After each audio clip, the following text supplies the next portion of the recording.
Hello dear students, how are you all? Fine, good. आज हम start करने जा रहे हैं अपना lecture number 7, motion of a charge particle in a uniform magnetic field.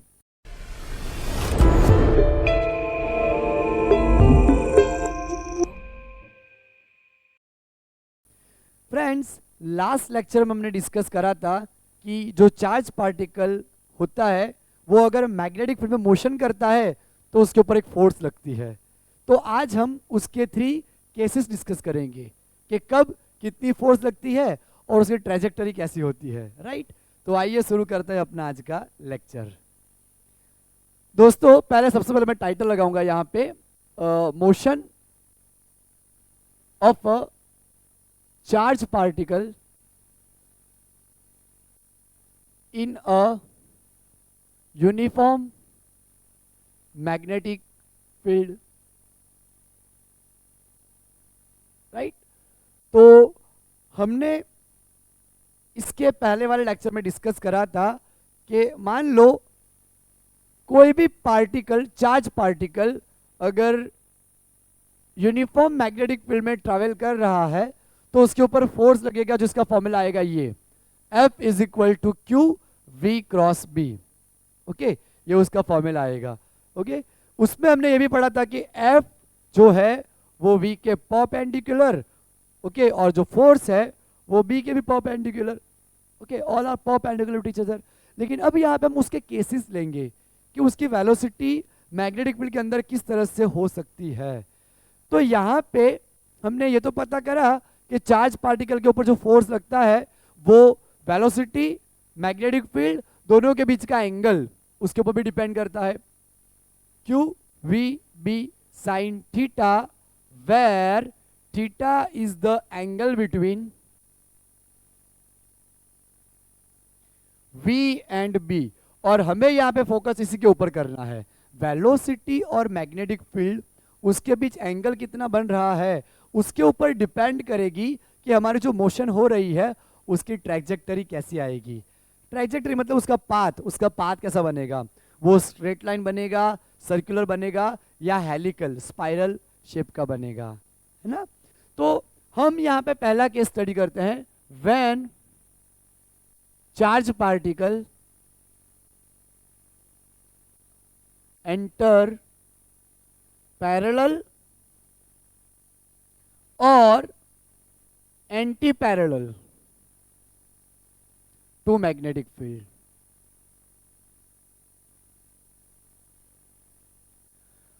Friends, यहां पे मैं एक मैग्नेटिक फील्ड बनाता हूं।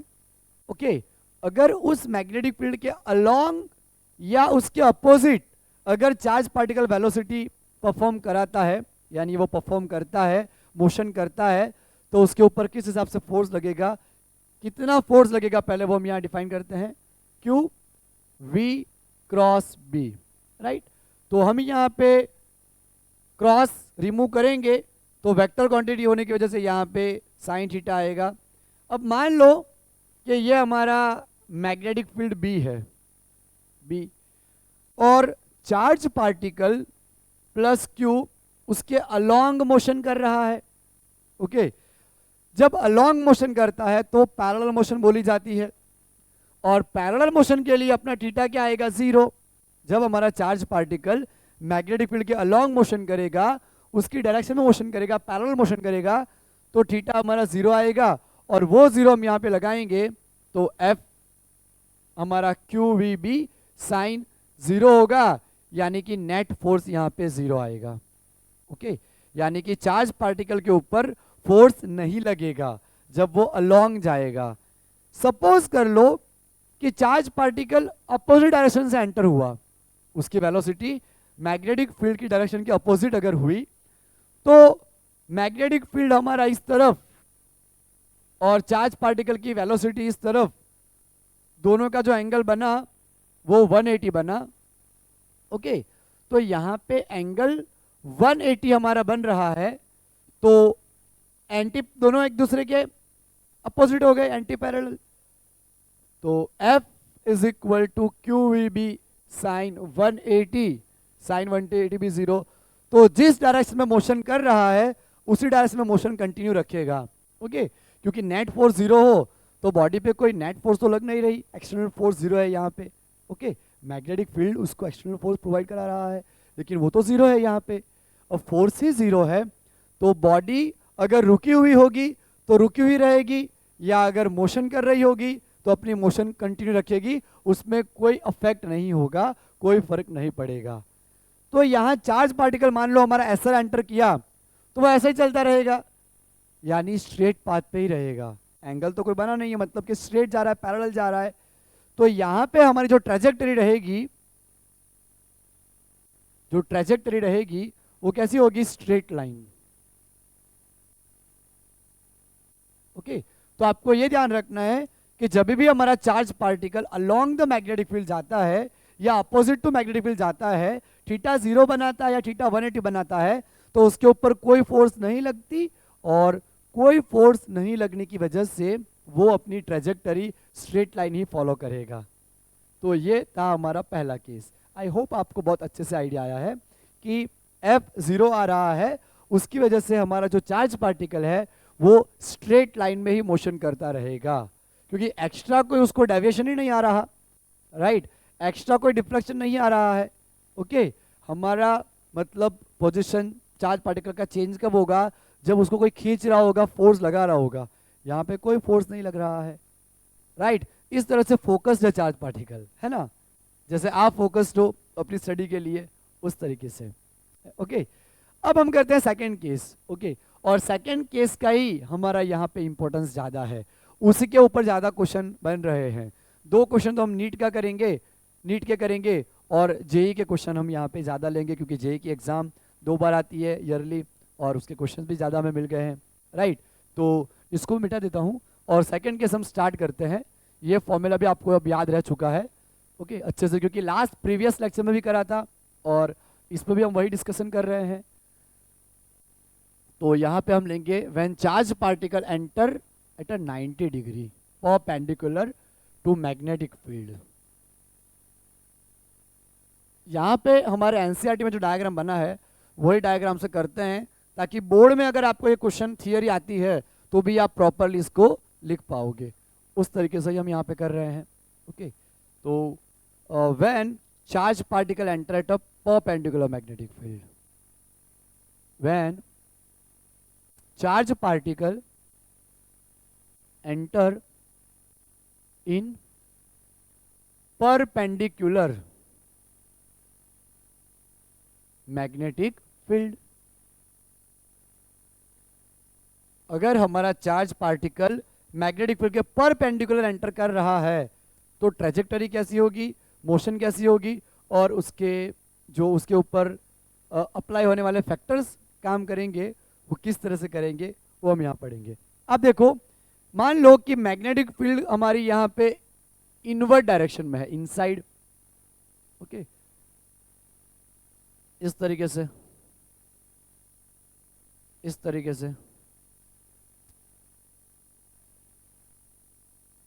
अब देखो, मैग्नेटिक फील्ड मैंने यहां से क्रॉस करके बताई है, यानी कि इनसाइड है, आपको दिख रहा है, देखो इनसाइड। अब चार्ज पार्टिकल या तो हमारा इधर से आएगा परपेंडिकुलर, या फिर इधर से आएगा परपेंडिकुलर, या फिर इस तरह से एंटर करेगा, या फिर नीचे से एंटर करेगा। इतने ही ऑप्शन है, राइट, क्योंकि पैरेलल तो एंटी पैरेलल हम देख चुके हैं, उसमें तो फोर्स 0 लगती है, फोर्स नहीं लगती, राइट। तो हमारे पास ऑप्शन 4 बचे हैं, या तो वो ऐसे एंटर करेगा, या ऐसे एंटर करेगा, या ऐसे एंटर करेगा, या फिर ऐसे एंटर करेगा। 90 डिग्री बनना चाहिए जिस तरह से एंटर हो रहा है यहाँ पे, राइट। तो आप सपोज करो कि हमारा चार्ज पार्टिकल यहाँ पे 90 डिग्री पे एंटर करा, इस तरह से 90 डिग्री पे एंटर करा, ठीक है, मैं थोड़ा यहाँ से लेता हूँ, इस तरह से एंटर करा, राइट। अब एंटर करने से उसकी वेलोसिटी यहाँ पे हुई, ओके।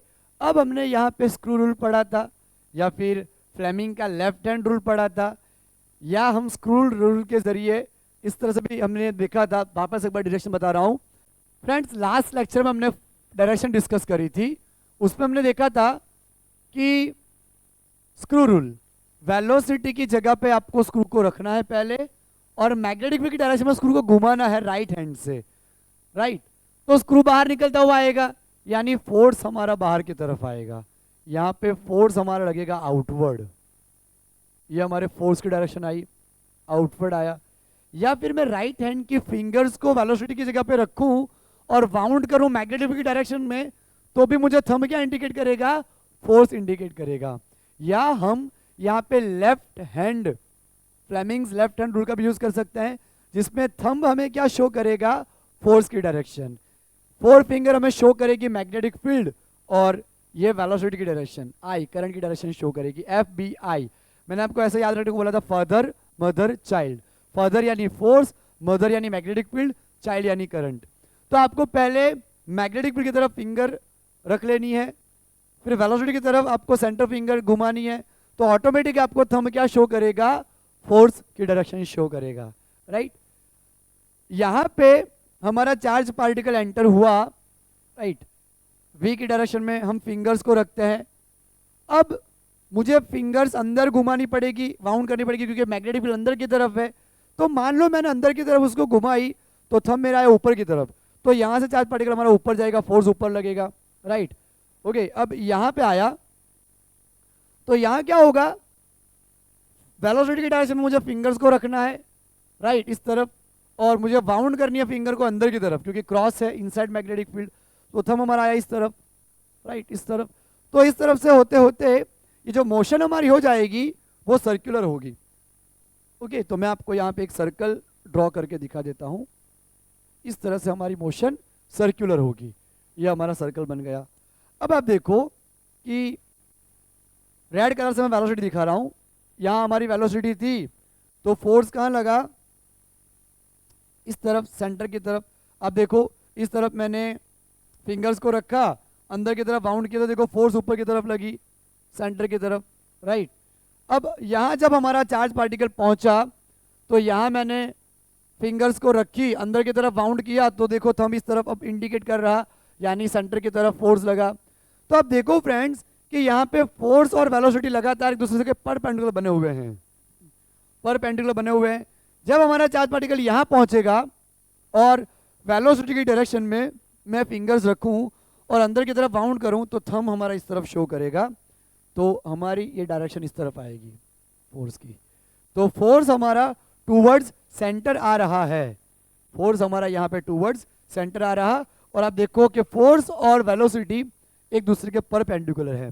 तो यहाँ पे हमें एक बात समझ आई कि जब भी हमारा चार्ज पार्टिकल फोर्स के परपेंडिकुलर मोशन करता है तो सर्कुलर मोशन परफॉर्म करता है। यहाँ पे ये क्या करेगा, सर्कुलर मोशन बना रहा है, राइट। हमें यहाँ पे पता चला कि जैसे ही चार्ज पार्टिकल हमारा परपेंडिकुलर एंटर करा, ओके, हमने वहाँ पे क्या करा, मैं देखो आपको लेफ्ट हैंड से भी दिखा सकता हूँ, FBI, FB मैग्नेटिक फील्ड अंदर की तरफ, I करंट यानी कि चार्ज पार्टिकल की डायरेक्शन वेलोसिटी की डायरेक्शन में है ना, तो थंब हमारा ऊपर की तरफ आया, यहाँ पे भी सेम, ओके। तो जब भी हमारा चार्ज पार्टिकल परपेंडिकुलर एंटर करता है और उसको फोर्स जब परपेंडिकुलर लगती है, तब वो उसको सर्कुलर मोशन करवाता है। बहुत ही इंपॉर्टेंट चीज, सर्कुलर मोशन होती है, यानी परपेंडिकुलर वेलोसिटी के परपेंडिकुलर लगने वाली फोर्स उसको सर्कुलर मोशन परफॉर्म कराएगी, है ना। तो अब हम यहाँ पे एक चीज समझ सकते हैं कि फोर्स हमारी सेंटर की तरफ कब लग रही होती है, जब यहाँ पे दूसरी किसी फोर्स की वजह से सेंट्रीपिटल फोर्स डेवलप होता है। तो दोस्तों यहाँ पे क्या हुआ कि चार्ज पार्टिकल लगातार लगातार सेंट्रीपिटल फोर्स के जरिए किसी फोर्स को बैलेंस कर रहा है, तो मैग्नेटिक फील्ड के अंदर तो मैग्नेटिक फोर्स ही होगा। इसका मतलब कि मैग्नेटिक फोर्स यहाँ पे सेंट्रीपिटल को बैलेंस कर रहा है, मैग्नेटिक फोर्स से सेंट्रीपिटल फोर्स प्रोड्यूस करा, राइट। तो यहां पे हो गया हमारा magnetic force that is equal to centripetal force, magnetic force that is equal to centripetal force. तो फ्रेंड्स मैग्नेटिक फोर्स हमारा क्या आता है, QVB sin थीटा, लेकिन यहां पे हमारा चार्ज पार्टिकल 90 डिग्री पे एंटर हुआ है, राइट। और सेंट्रीपिटल फोर्स हमारा आता है mv² by r। साइन 90 हमारा 1 हो जाएगा, Q V B M V square by R, V से वी कट जाएगा, तो बाकी क्या बचेगा, M V by R is equal to Q B. हम क्या करते हैं, क्यू बी को नीचे ले लेते हैं और आर को ऊपर, तो M V Q B, right. इस तरह से हमारा फॉर्मूला आ गया, आर ऊपर गया क्रॉस मल्टीप्लाई और क्यू बी नीचे आ गया, तो ये हमारा एक रेडियस का फॉर्मूला आया जो काफी इंपॉर्टेंट है। Okay, R is equal to M V upon Q B. अगर हमें ये जो सर्कुलर मोशन बना है उसकी रेडियस पे कोई क्वेश्चन आता है, उसकी रेडियस पे अगर कोई क्वेश्चन आता है तो हम ये फॉर्मूला यूज करेंगे। ओके, उसका मास, उसकी वेलोसिटी, चार्ज पार्टिकल का चार्ज और मैग्नेटिक फील्ड बी, इन 4 फैक्टर पे रेडियस यहाँ पे डिपेंड कर रही है। इसको मैं दे देता हूँ इक्वेशन 1, काफी इंपॉर्टेंट फॉर्मूला है। ओके, हम मोमेंटम पे भी आएंगे क्योंकि आप देखो यहाँ मोमेंटम बन रहा, लेकिन वो थोड़ा हम बाद में रखते हैं। उसके पहले हम डिस्कस करेंगे, क्योंकि यहाँ पे सर्कुलर मोशन हो रहा है, हमें लेना पड़ेगा relation between linear velocity and angular velocity. Okay, तो according to relation between linear velocity and angular velocity, जो कि आप पढ़ चुके हो, v is equal to r omega, तो हम यहाँ पे क्या करते हैं दोस्तों, v की जगह पे आर ओमेगा रख देते हैं, तो r is equal to m और v की जगह पे हम रखेंगे r omega divide by Q B. r से r हमारा यहाँ पे कट जाएगा, है ना, और 1 is equal to m omega upon Q B, इस तरह से हो जाएगा, राइट। अब देखो कि अगर हमें ओमेगा को सब्जेक्ट बनाना हो, ओमेगा हमें निकालना हो, तो क्यू बी हमारा ऊपर आ जाएगा और m हमारा नीचे आ जाएगा, राइट। तो अगर आपको एंगुलर वेलोसिटी या एंगुलर फ्रीक्वेंसी का कोई क्वेश्चन आता है तो आप इसको यूज कर सकते हो, इसको आप डायरेक्टली यूज कर सकते हो। इसको हम बोल देते हैं इक्वेशन नंबर 2, ये हमारा इक्वेशन नंबर 2 हो गया है, राइट। बट हमें पता है कि ओमेगा हमारा क्या था, 2 pi nu, where nu is the frequency of charge particle. हमारे चार्ज पार्टिकल यहाँ पे घूम रहा है तो न्यू उसकी फ्रीक्वेंसी आएगी।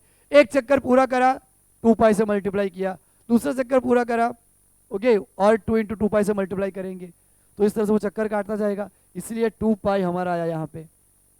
तो 2 pi nu is equal to Q B upon M. और अगर हमें यहाँ पे फ्रीक्वेंसी निकालनी हो, चार्ज पार्टिकल की फ्रीक्वेंसी निकालनी हो, क्योंकि इसके ऊपर क्वेश्चन आ चुके हैं, नीट में भी आ चुका है और जेईई की एग्जामिनेशन में भी ये क्वेश्चन आ चुका है कि चार्ज पार्टिकल की फ्रीक्वेंसी कितनी होगी, और हम आज 2 क्वेश्चन ऐसे करेंगे।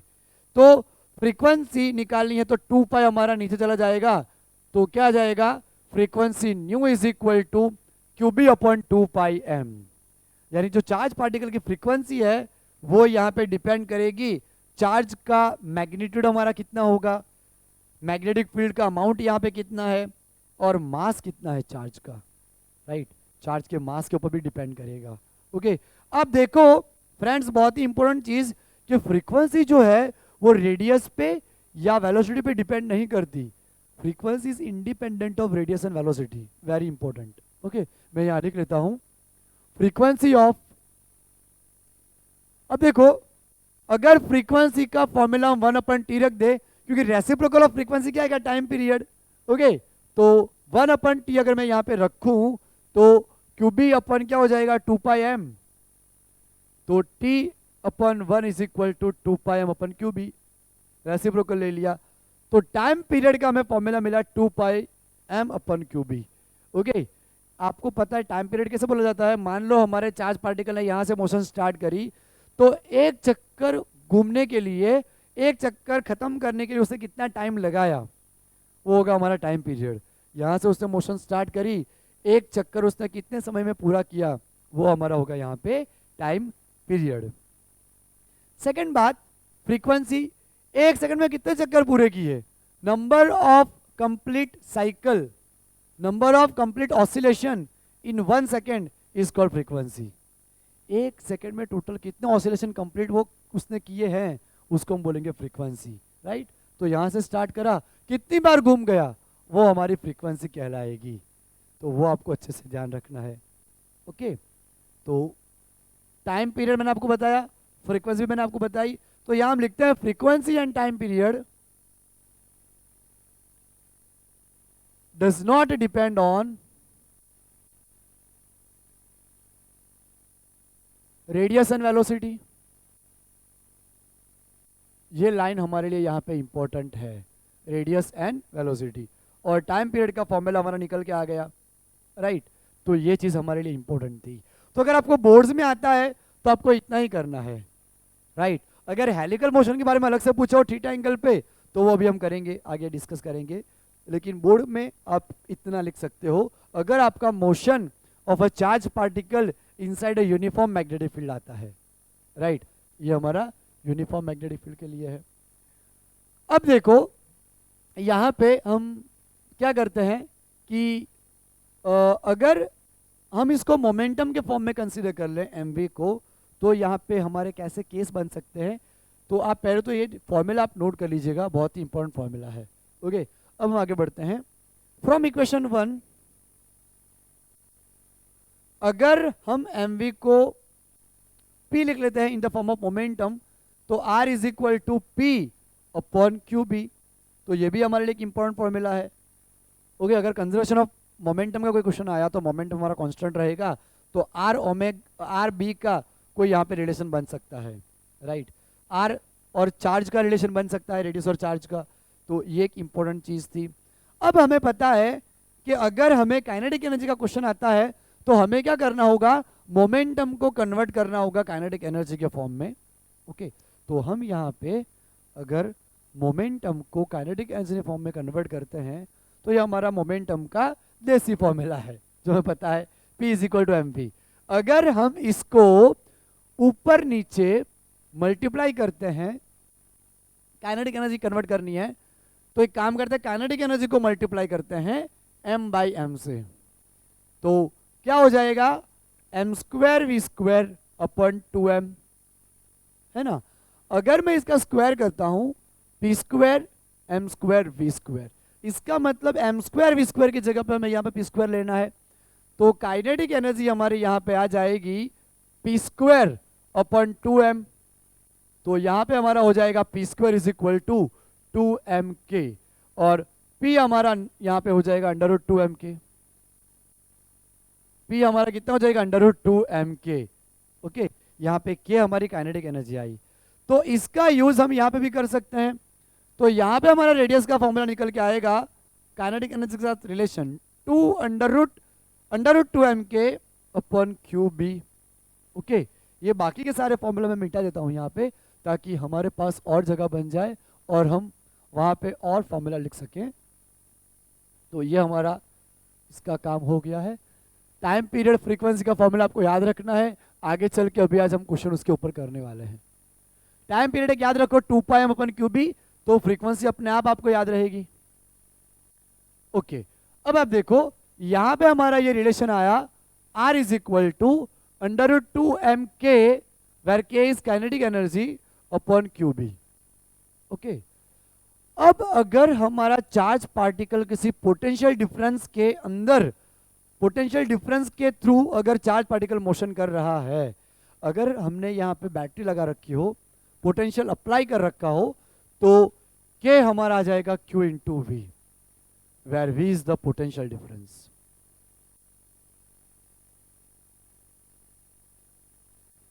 पोटेंशियल डिफरेंस के जरिए अगर हमने चार्ज पार्टिकल का मोशन करा रखी हो, तो kinetic energy k is equal to क्या जाएगा, QV।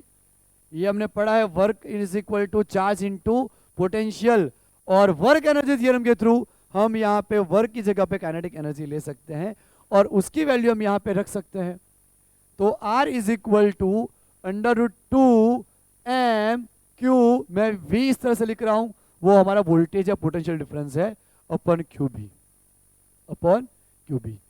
अगर मैं ये QB को भी अंडर रूट में एंटर कर लूं, तो हमें यहाँ पे रिलेशन मिल जाएगा, radius is equal to under root 2mqb। ये तो हमारा था ही, लेकिन QB अंदर जाने से क्या हो गया, Q square B square.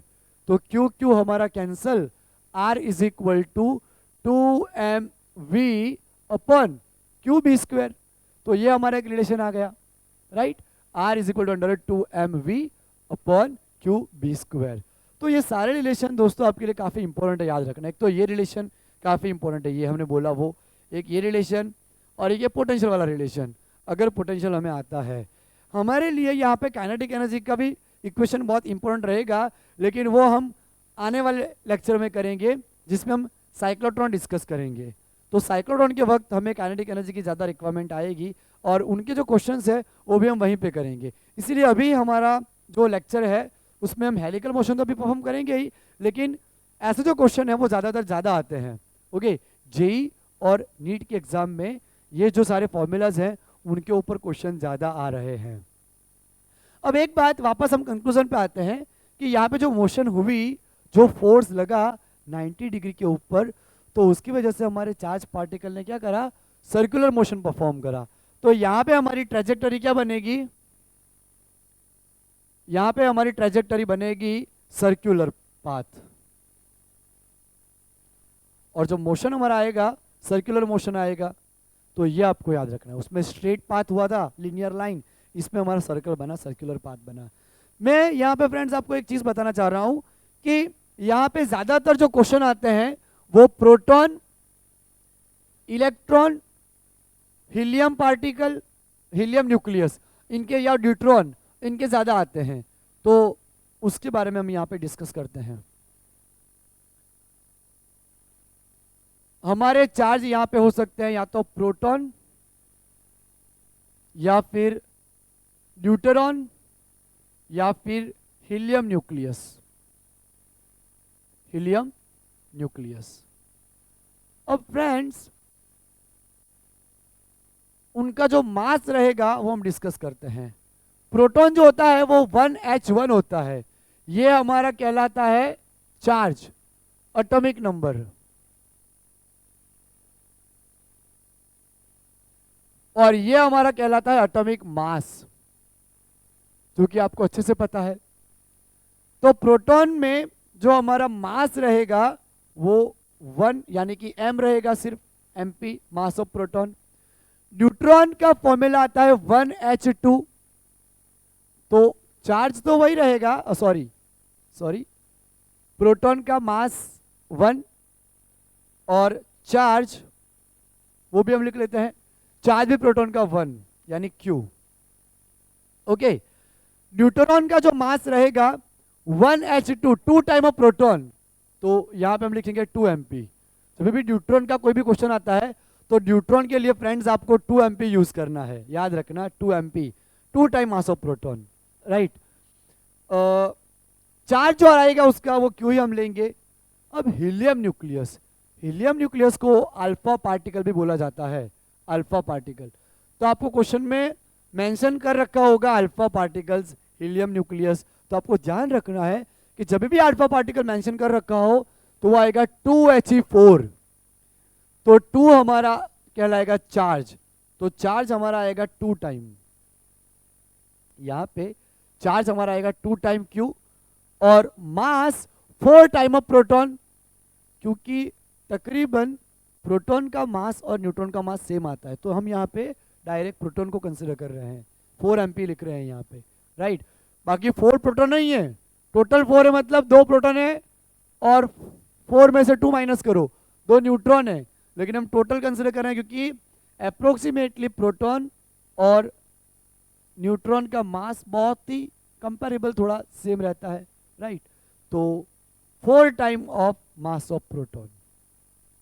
Nuclear physics में हम यहाँ पे सेम नहीं ले पाएंगे, क्योंकि वहाँ पे तो पॉइंट के बाद भी 4, 5, 6 डिजिट तक हमें एक्यूरेसी का ध्यान रखना पड़ता है। ओके, यहाँ पे हम इस तरह से कंसिडर करेंगे। तो जब भी ऐसे क्वेश्चन आते हैं जिसमें आपको प्रोटॉन, न्यूट्रॉन, अगर ट्रिटियम आता है तो 1h3, 3 टाइम ऑफ मास होगा और चार्ज Q ही रहेगा।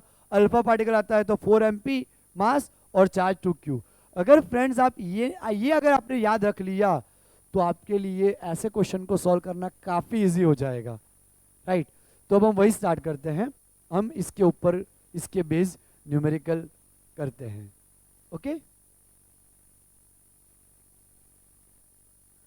यहाँ पे फ्रेंड्स हमने 2 क्वेश्चन लिखे हैं। पहला है हमारा नीट 2016 फेज 2 का completely formula based question.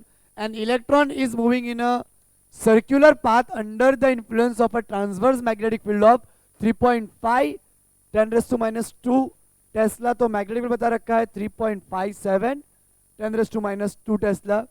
The value of E upon M, इसको बोलते हैं specific charge, that is given 1.76 10⁻+11 coulomb per kilogram. The frequency of the revolution if तो हमने फॉर्मूला पढ़ा था T = 2πm/qb, और अगर फ्रीक्वेंसी आती है इसका उल्टा कर दीजिए आप EB/2πm. अब आप देखो कि E/m तो हमें बता रखा है कितना 1.76 10⁻11. B मैग्नेटिक फील्ड B है हमारा 3.57 10⁻². 2π 3.14. अब हमारे पास टाइम ही नहीं कि हम डिटेल में सॉल्व करें इसको. आप ऑप्शन देखो कितने दूर दूर हैं, राइट. तो आप राउंड ऑफ करके ले सकते हो.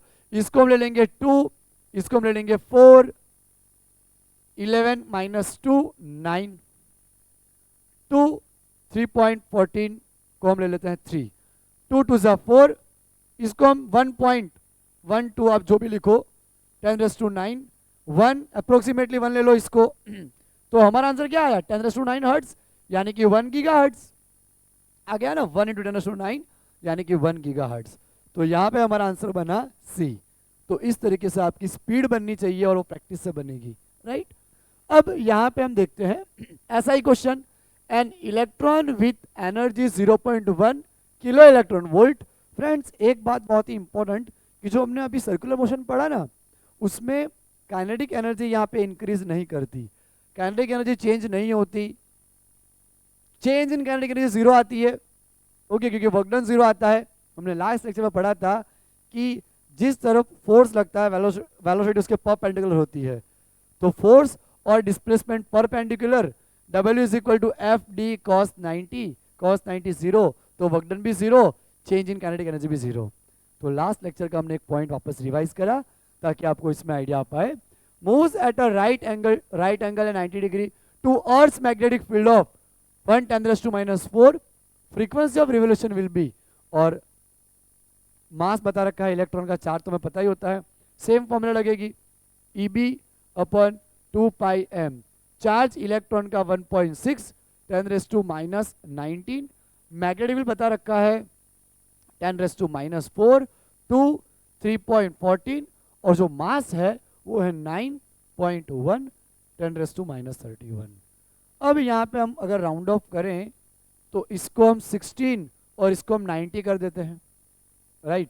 इतना तो कर सकते हैं, और इसको हम 3 लिख देते हैं, ओके 3. अब देखो आप यहाँ पे 8 हो गया, 8 9 3 = 7 0. ये 0 को हम यहाँ ले लेते हैं, इसको 30 कर देते हैं, राइट. इनटू 10⁻⁻19 -4 + 30. अब देखो यहाँ पे -23 + 30 यानी कि +7 आया. तो पावर हम देख सकते हैं यहाँ पे कि 7 तो नहीं है, 6 है. तो यहाँ पे 8 3 = 24. यहाँ पे अगर मैं करूँ 8 3 = 24, तो यहाँ से बचे 3, यहाँ पे 0.8 3 से ही काम चलेगा, राइट. तो 3.3 आ रहे, 1/3.3. अब 1/3 यानी 0.333 आ जाएगा.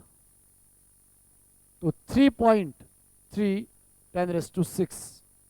ओके, यहाँ पे अगर हम 1/3.3 करेंगे तो 0 पॉइंट ही आएगा ना. नहीं, यहाँ पे 30, हाँ इसी तरीके से आएगा.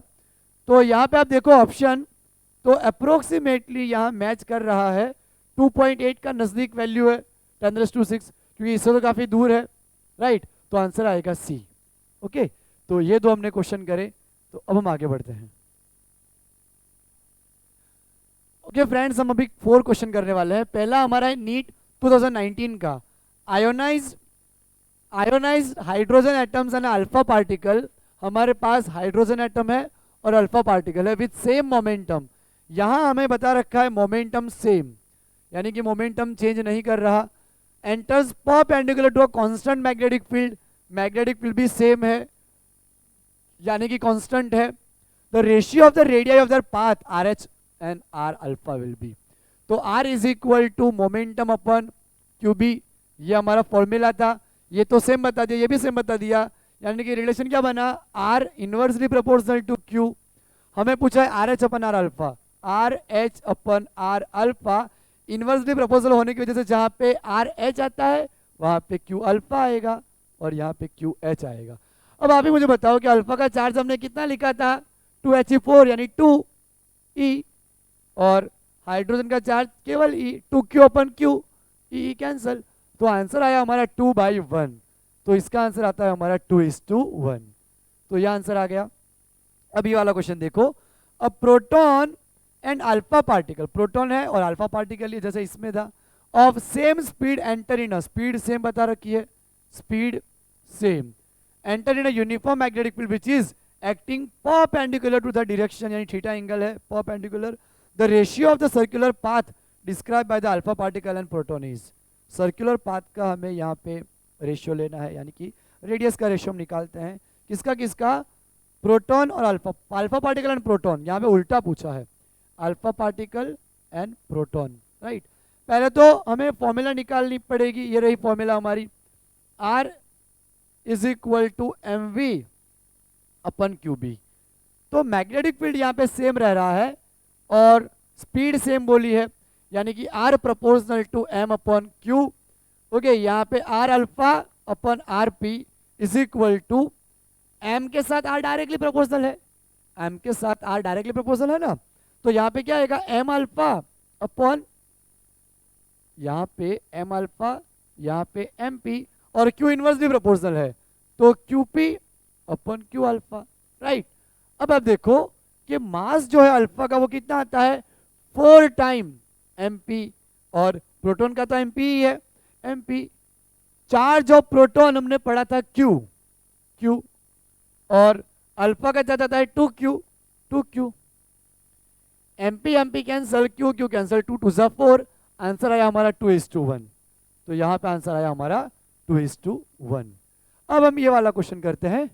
अब देखो, अब proton, neutron and alpha particle will same kinetic energy enter in a uniform magnetic field at a right angle to the magnetic field, the ratio of the radius, यहाँ पे हम फॉर्मूला यूज करेंगे अंडर 2mk अपॉन क्यूबी का, right.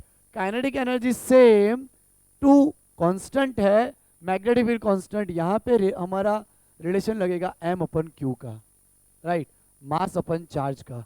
तो एक काम करते हैं, यहाँ पे हम करते हैं, इसको मैं मिटा देता हूं। अब आप देखो कि किस तरह से वो हमारा सॉल्व हो जाएगा। आप देखना, रिलेशन जो हमारा आया, हमें यहाँ पे सर्कुलर पाथ रेडियस का रेशियो निकालना है, तो सबसे पहले ये रिलेशन मैं ले लेता हूं। पहले हम लेंगे किसके लिए, प्रोटॉन के लिए, उसके बाद न्यूट्रॉन, न्यूट्रॉन के लिए, और उसके बाद अल्फा पार्टिकल, अल्फा पार्टिकल। अब आपको पता ही है कि प्रोटॉन का मास तो एम ही रहता है, एमपी ही, और प्रोटॉन का charge Q, right.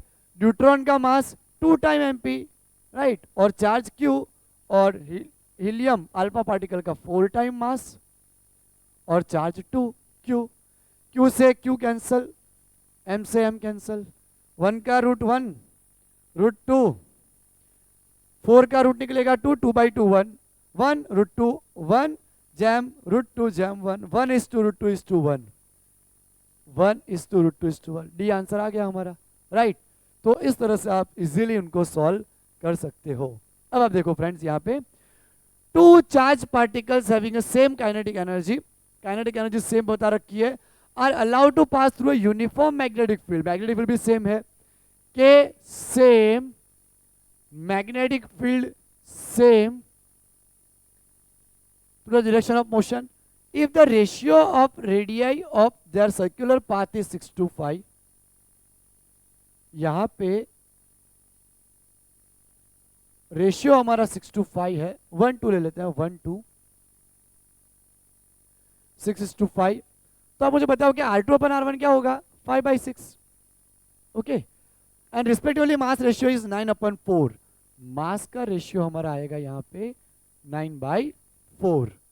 The ratio of their charges will be, तो चार्ज का रेशियो क्या आएगा, तो यही फॉर्मूला एप्लीकेबल होगी ना, यही फॉर्मूला एप्लीकेबल करते हैं, ratio of their charge. Okay, हम एक काम करते हैं, R proportional to √m/q, Q को ऊपर ले लेते हैं और R को नीचे। अब देखो Q प्रोपोर्शनल टू, या फिर मैं डायरेक्टली लिखूं तो Q1/Q2 में निकालना है, क्योंकि Q1/Q2 निकालना है, M1/M2 और रूट के बाहर आएगा इनवर्सली प्रोपोर्शनल R2/R1। तो आप देखो M1/M2 मैंने लिख रखा है 9/4 और रूट के बाहर R2/R1 ये रहा 5/6, √3 9, √4 का 2, 5/6, 5 यहाँ पे 3 2 6, 5/4 आ गया आंसर हमारा, तो 5:4 आंसर, राइट। तो हम और क्वेश्चन करते हैं, फिर हमारा नया टॉपिक स्टार्ट करते हैं। फ्रेंड्स यहाँ पे 2 क्वेश्चन हमें और करने हैं। पहला क्वेश्चन हमारा जेईई मेन 2021 का, a proton and alpha particle having a kinetic energy Kp and K alpha respectively enter magnetic field eight right angle. Magnetic field में एंटर कर रहे हैं, अब मैग्नेटिक फील्ड तो चेंज होगा नहीं, उसको हमें सेम लेना है, right. The ratio of radii of trajectory of proton to that of alpha particle is, हमें प्रोटॉन और अल्फा पार्टिकल का जो रेडियस का रेशियो वो 2:1 बता रखा है। Kp/K अल्फा कितना आएगा, तो अब देखो कि R का हमारा यहाँ पे फॉर्मूला आता है mv/qb, mv यानी हमारा मोमेंटम, qb, b तो हमारा सेम है, तो R हमारा रिलेशन बना रहा p/q। ओके, तो अगर मैं यहाँ पे रेशियो लूं तो R p/R alpha is equal to p alpha, R के साथ Q इनवर्सली प्रोपोर्शनल है, तो यहाँ P तो यहाँ Q का अल्फा आएगा, इनवर्सली प्रोपोर्शनल में यहाँ P होता है तो यहाँ अल्फा आता है, राइट, और यहाँ पे P आएगा, P। तो पहले हम इसको निकाल ले, मोमेंटम हम ले आते हैं P अल्फा, तो QP ऊपर आएगा RP के साथ, राइट, और R अल्फा के साथ Q अल्फा आएगा। तो अब देखो RP/R या मैं 2/1 बता रखा है, चार्ज प्रोटॉन का 1 और अल्फा का चार्ज 2 टाइम 2 यानी 1/1, यानी मोमेंटम भी यहाँ पे सेम है, 1/1 आया ना। अब काइनेटिक एनर्जी का रेशियो हमें पूछा है Kp/K alpha, Kp/K alpha is equal to, हमारा रिलेशन क्या आया था, K is equal to p²/2m, ये मोमेंटम का और काइनेटिक एनर्जी का रिलेशन आता है दोस्तों, पता है ना। तो Kp is equal to p²/2mp whole divide by p alpha square 2m alpha, 2 cancel, pp² m alpha ऊपर और mp नीचे, p अल्फा स्क्वायर mp नीचे। अब मोमेंटम तो हमारा कैंसिल हो जाएगा क्योंकि 1 है, दोनों 1 1 है ना, कैंसिल हो गया, m alpha 4 time mp divide by mp, mp cancel, 4:1, हमारा यहाँ पे आंसर आया 4:1। अब हम ये करते हैं जो कि जेईई मेन 2022 में पूछा गया है, a neutron and a proton moving with equal kinetic energy, kinetic energy यहाँ पे हमें कांस्टेंट बता रखी है equal, right, into a uniform magnetic field at a right angle to field, if RD and RP are the radii of the circular path respectively, then ratio of, हमें RD/RP का ratio भी √1:1 बता रखा है, right. तो यहाँ पे friends मैंने ऑप्शन नहीं लिखे, तो ऑप्शन में लिख देता हूँ, पहला ऑप्शन इसका आएगा, इसमें ना हमें काइनेटिक एनर्जी कांस्टेंट बता रखी है और हमें यहाँ पे रेशियो बता रखा है इसका, तो एक्चुअली में S की वैल्यू फाइंड करनी है यहाँ पे 2 3, ये मैं लिखना भूल गया, 4 और 5। अब आप देखो कि यहाँ पे हमें काइनेटिक एनर्जी कांस्टेंट बता रखी है, तो R is equal to √2mk/qb। तो अब देखो फ्रेंड्स, B कांस्टेंट है, काइनेटिक एनर्जी कांस्टेंट है, तो कांस्टेंट ही होता है, तो R D upon R P is equal to deuterium का मास एम डी, प्रोटॉन का मास एम पी, और चार्ज इनवर्सली प्रोपोर्शनल है बाहर की तरफ, तो यहाँ पे P, यहाँ पे D। अब देखो ये मैंने इनवर्सली प्रोपोर्शनल लिखा, यहाँ पे D तो यहाँ पे P, यहाँ पे P तो यहाँ पे D। अब ड्यूटेरियम का मास कितना आता है? 2 टाइम। मैंने बताया था आपको ड्यूट्रॉन का मास आता है, ड्यूटेरियम या deuteron 2 time of MP। Proton का चार्ज 1 Q यानी कि Q, और ड्यूट्रॉन का Q, राइट।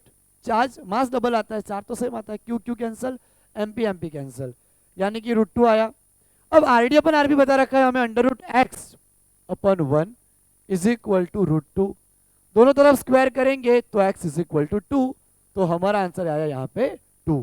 फ्रेंड्स अब हमें अपना जो लास्ट थर्ड केस है कि जब हमारा चार्ज पार्टिकल थीटा एंगल पे एंटर करता है तब हमारा जो फॉर्मूला है वो किस तरह से बनते हैं और क्वेश्चन किस तरह से बनते हैं वो स्टार्ट करते हैं। यहां पे अब हमें करना है कि जब चार्ज पार्टिकल हमारा आर्बिटरी एंगल पे एंटर करता है यानी कि थीटा एंगल पे एंटर करता है तो हमारी ट्रेजेक्टरी कैसी आती है। तो third case, when charge particle enter eight arbitrary angle, यानी कि कोई भी थीटा एंगल पे एंटर कर रहा है, तब हमारी यहाँ पे उसकी जो मोशन है वो किस तरह से होगी। तो फ्रेंड्स मान लो यहाँ पे हमारी y एक्सिस है, यहाँ पे z है और इस तरफ हमारी x एक्सिस है, और जिस तरफ हमारी x एक्सिस है उसी तरफ हम मैग्नेटिक फील्ड भी लेते हैं। तो मैग्नेटिक फील्ड भी मैं मान लेता हूँ इसी तरफ है, इस तरह से B, ये हमारा मैग्नेटिक फील्ड है। अब चार्ज पार्टिकल हमारा कुछ इस तरह से एंटर हुआ, इस तरह से V, राइट। तो अभी जो V हमारा है वो B के साथ थीटा एंगल बना रहा, थीटा। तो ये जो V हमारा एंटर करा इस तरीके से, ओके, तो उसमें हमारे यहाँ पे 2 कंपोनेंट आएंगे। एक कंपोनेंट आएगा V cos थीटा जिसको बोलते हैं V पैरेलल। यहाँ पे आपको ध्यान रखना है थीटा ना 90 है, थीटा ना 0 है, थीटा ना 180 है, उसके अलावा कोई एंगल हमारा है यहाँ पे, राइट, जिसको हम बोलेंगे आर्बिटरी एंगल, कोई भी हो सकता है। तो उस तरीके से जब मान लो कि ये मैग्नेटिक फील्ड है, चार्ज पार्टिकल हमारा यूं एंटर कर रहा है यूं, तो ये जो है उसके 2 कंपोनेंट डिवाइड होंगे, एक आएगा पैरेलल कंपोनेंट इस तरह से, एक आएगा परपेंडिकुलर कंपोनेंट, राइट। तो यहाँ पे थीटा हमारे 2 कंपोनेंट में डिवाइड करा V को, एक V cos थीटा जो कि V पैरेलल है, एक V sin थीटा जो कि हमारा V परपेंडिकुलर होगा। V हमारा कैसा होगा? परपेंडिकुलर होगा। इस तरीके से हमारा चार्ज पार्टिकल इसमें एंटर कर रहा है मैग्नेटिक फील्ड के अंदर, ओके। तो अगर मैं यहां से प्रॉपर्ली आपको दिखाऊं तो V यहाँ थीटा एंगल बना मैग्नेटिक फील्ड के साथ, तो आप देखो मैग्नेटिक फील्ड के अलोंग हमारा यहाँ पे आ रहा V पैरेलल कंपोनेंट यानी कि V cos थीटा, और परपेंडिकुलर आ रहा हमारा V sin थीटा। तो अभी अभी हमने ऐसा पढ़ा था कि पैरेलल कंपोनेंट चार्ज पार्टिकल को आगे ले जाता है यानी स्ट्रेट मोशन करवाता है। ऐसा हमने पढ़ा फर्स्ट केस में जब हमारा थीटा 0 हो, देखो वेलोसिटी के साथ मैग्नेटिक फील्ड का एंगल 0 बन रहा, ओके। व्हेनेवर 2 केस हमारे हैं यहाँ पे, whenever charge particle move parallel to B, then it perform linear motion। तो यहां पे वो स्ट्रेट मोशन परफॉर्म करवाना चाहेगा पार्टिकल को, और जो परपेंडिकुलर कंपोनेंट है मैग्नेटिक फील्ड के परपेंडिकुलर कंपोनेंट, राइट, तो वो उसको क्या परफॉर्म करवाएगा? सर्कुलर मोशन परफॉर्म करवाएगा, जो हमने फर्स्ट केस में पढ़ा। मैग्नेटिक फील्ड अंदर था और फोर्स सेंटर की तरफ लग रहा था, perpendicular case. When charge particle enter perpendicular to B or F, then it perform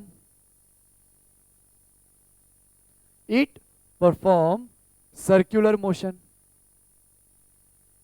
यानी कि ये पार्टिकल को सर्कुलर मोशन करवाना चाहेगा, तो दोनों में लड़ाई चल रही है, एक बोला स्ट्रेट जाएंगे, एक बोला सर्कुलर जाएंगे, तो चार्ज पार्टिकल हमारे कुछ इस तरीके की मोशन करेगा। आप देखो मैं यहां पे बता रहा हूं आपको, इस तरीके की, राइट। तो इसको बोलते हैं हमारा हेलिकल ट्रेजेक्टरी। तो यहां पे हमारा ट्रेजेक्टरी कौन सा आया, हेलिकल, हेलिकल मोशन होगा। और स्पाइरल, आप अपनी नोटबुक को स्पाइरल बाइंडिंग करवाते हो ना, इस तरीके से हेलिकल मोशन करते हुए आगे जाएगा, राइट। तो ये चीज हमारे लिए यहाँ पे इंपॉर्टेंट थी कि हेलिकल मोशन ये परफॉर्म करेगा। अब जब भी आपको इस तरह से थीटा एंगल में एंटर करने वाले कोई भी क्वेश्चन आते हैं, तो इनको आप किस तरह से सॉल्व कर सकते हो फ्रेंड्स, तो ये फॉर्मूला में यहाँ पे लगाने पड़ेंगे। तो आप देखो कि यहाँ पे v पैरेलल की डायरेक्शन उसको आगे ले जा रही और v परपेंडिकुलर उसको ऊपर की तरफ ले जा रही, राइट। तो यहाँ पे हमारा थीटा 90 नहीं बन रहा है। तो अगर हमें यहाँ पे फॉर्मूला अप्लाई करनी हो, तो मैं आपको दिखाता हूं कि रेडियस, टाइम पीरियड और सारे फॉर्मूला हमारे किस तरह से बनेंगे। अब देखो सबसे पहले तो यहाँ पे मैग्नेटिक फोर्स को हमारा M V square sine square theta का कंपोनेंट का वेलोसिटी बैलेंस करेगा। तो v साइन थीटा से v साइन थीटा कट जाएगा, तो यहाँ पे r हमारा आएगा एम वी साइन, एक ही कटा है ना, एक तो बचा है, M V sine theta upon Q B. यानी कि यहाँ पे हमारा वेलोसिटी का परपेंडिकुलर कंपोनेंट आएगा। रेडियस के साथ जो वेलोसिटी का रिलेशन बन रहा, उसमें वेलोसिटी का परपेंडिकुलर कंपोनेंट आ रहा है, तो वो आएगा। टाइम पीरियड में तो यहाँ पे दिक्कत नहीं होगी कि टाइम पीरियड हमारा जो आएगा वो तो वही रहेगा, उसमें कोई चेंज नहीं आएगा, बिकॉज हमने देखा था time period does not depend on radius और वेलोसिटी, वो तो वेलोसिटी और रेडियस के ऊपर डिपेंड नहीं कर रहा था, तो उसमें हमारे कोई चेंजेस नहीं है। लेकिन यहाँ पे आएगा हमारा पिच, पिच डिस्टेंस। तो फ्रेंड्स पिच हम किसे बोलते हैं, pitch a horizontal distance covered during a one rotation. Charge particle हमारा यहां से स्टार्ट करा, यहां से आगे बढ़ रहा है वो इस तरीके से, तो वापस इस लेवल पे जब आएगा, एक चक्कर पूरा करने में वापस जब इस लेवल पे आ रहा है, तो यूं जो डिस्टेंस ट्रैवल हुआ उसको हम बोलेंगे पिच। मान लो यहां से स्टार्ट करा, तो यहां से एक चक्कर पूरा करके यहां पे जब आएगा, ये तो हमारा हो गया सर्कुलर रोटेशन, पूरा एक चक्कर होना चाहिए। देखो मान लो यहां से हमने स्टार्ट करा, तो यहां से इस तरह से घूम के वापस जब यहाँ पे आएगा यहाँ पे, तो हम उसे बोलेंगे पिच डिस्टेंस। तो ये हमारा पिच डिस्टेंस कहलाएगा, राइट। तो पिच हमारा हॉरिजॉन्टल डिस्टेंस है, तो हॉरिजॉन्टल डिस्टेंस को कौन कवर कर रहा, velocity v parallel, v parallel particle को आगे बढ़ा रही है, तो v parallel into time period, time period तो वह कंपोनेंट पे डिपेंड ही नहीं कर रहा, तो v पैरेलल हमारा क्या है यहाँ पे v cos थीटा और टाइम पीरियड हमारा 2 पाई m अपॉन क्यू बी। तो यहां हमारा पिच डिस्टेंस का फॉर्मूला बन गया 2 pi m v cos theta upon Q B. ये हमारा पिच डिस्टेंस के लिए फॉर्मूला आएगा। तो फ्रेंड्स आपको ये याद रखना है कि जब भी हमारा चार्ज पार्टिकल थीटा एंगल पे एंटर करता है, तो उसके लिए हमारी ट्रेजेक्टरी रहेगी हेलिकल मोशन, स्पाइरल मोशन। तो इसके ऊपर एक जेई का हम क्वेश्चन करते हैं,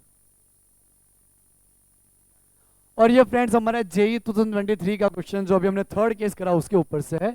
अ charge particle moving in a magnetic field B has the components of velocity along B as well as perpendicular to B the path of the charge. अभी हमने पढ़ा कि दोनों कंपोनेंट कब होते हैं, जब हेलिकल मोशन करता है। तो क्या इसमें पढ़ने वाली कोई बात है, helical path with axis perpendicular to the direction of magnetic field. अभी हमने देखा था कि जब हमारा मोशन हो रहा था तो पैरेलल कंपोनेंट कौन से डायरेक्शन में था, राइट, मैग्नेटिक फील्ड के अलोंग था। तो आंसर हमारा क्या आना चाहिए, helical path with the axis along the magnetic field. Okay, helical path तो बन ही रहा है, और but obviously along the magnetic field ही होगा, जो अभी हमने ड्रॉ करा था यहाँ पे। ओके, और वो हमें क्वेश्चन पूछा भी गया। तो इस तरीके से फ्रेंड्स आपको प्रॉपरली कंसेप्ट पढ़ते पढ़ते हुए आपको क्या करना है, कंसेप्ट पढ़ने के साथ साथ प्रैक्टिस भी करनी है। तो जितनी आप प्रैक्टिस करोगे आपका कॉन्फिडेंस डेफिनेटली बहुत अच्छे से आपको कॉन्फिडेंट आएगा, आपका कॉन्फिडेंस बूस्ट होगा। या तो अब हम करते हैं अपना जो नेक्स्ट सेशन आने वाला है उसकी डिस्कशन। उसमें हम साइक्लोट्रॉन थियरी करेंगे, उसमें यही सब फंडा लगने वाले हैं। तो ये लेक्चर आपको और आगे जाके भी काम आने वाला है, राइट। तो उसमें साइक्लोट्रॉन में चार्ज पार्टिकल हमारे किस तरह से मोशन करते हैं और उसको क्यों यूज़ करा जाता है, उसके ऑप्शन डिस्कशन हम करेंगे। तो तब तक के लिए आप अपना बहुत ख्याल रखिएगा, हम मिलेंगे नेक्स्ट लेक्चर में। Bye everyone.